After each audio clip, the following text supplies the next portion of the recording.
उत्तर प्रदेशाच्या मेटर येथील अमरपूर गावातील ही घटना आहे, ज्या ठिकाणी मनीष आणि त्याच्या शेजारील घरात राहणारी विधी यात गेल्या 3 वर्षांपासून प्रेम प्रकरण सुरू होते.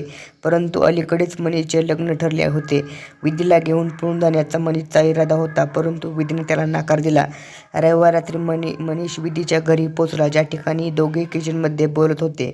विधी पळून जाण्यास तयार नसल्याने मनीषचा राग अनावर झाला. त्यानंतर त्याने विधीच्या कानशिलेत लावले आणि बंदुकीचा तिच्यावर गोळी झाडली. यात विधीचा जागीच मृत्यू झाला. गोळीबाराच्या आवाजाने आसपासची मंडळी जमली. तितक्यात मनीषने स्वतःवर गोळी झाडली. या दोघांचा मृतदेह किचनमध्ये सापडला. तसेच या गोंधळात स्थानिकांनी पोलिसांना कळवले.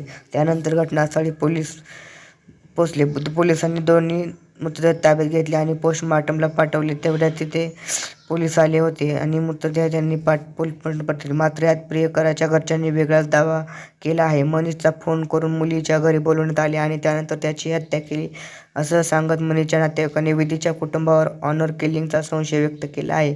आता पोलीस या घटनेचा विविध अँगलने तपास करत आहेत. पोस्टमॉर्टम रिपोर्ट आल्यानंतर या दोघांना मृतदेह खरं कारण समोर असल्याचे पोलिसांनी सांगितले. दरम्यान मनीष हा मेडिकल स्टोअरमध्ये काम करत होता. त्याचे 15 जुलैला लग्न होणार होते. मात्र कुटुंबाने ठरवलेल्या मुलीसोबत लग्न करण्यास मनीष तयार नव्हता. त्यातून त्याने प्रेयसीसोबत पळून जाण्याचा प्लॅन बनवला. मात्र रात्री तो चेहऱ्यावर मास्क लावून प्रेयसीच्या घरी पोहोचला.